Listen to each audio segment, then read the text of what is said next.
yosh yigit ixtizor holatida shifoxonada yotar ekan, atrofdagilar unga kalima talqin qilishdi. La ilaha illalloh, la ilaha illalloh. Bu qaytarmadi. Ozgina turib, mushaf bormi, mushaf dedi. Yonida turganlar xursand bo'lishdi. Ha, Qur'onni so'rayapti, kitobni so'rayapti, tilovat qilsa kerak.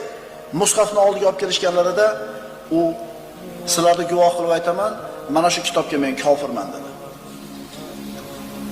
Joni chiqib ketdi. Omonatni topshirdi. Bu ham bir xotima. Birodarlar, kishini yaxshi xotima topishi yoki yomon xotima topishligi hayotda qolib o'tgan ishlariga bog'liq bo'ladi. To'g'ridan to'g'ri. Ey bola, nima deyapsan? Unday demagin deyishdi, kech bo'ldi ketdi. Yana bir yigit. Bu bari voqea qissalar. Voqea qissalar bularni bari. Avariya bo'ldi. Avariyaga uchradi. Badanidan qon oqyapti. Tez yordam mashinasi kelib yuklab olib ketyapti.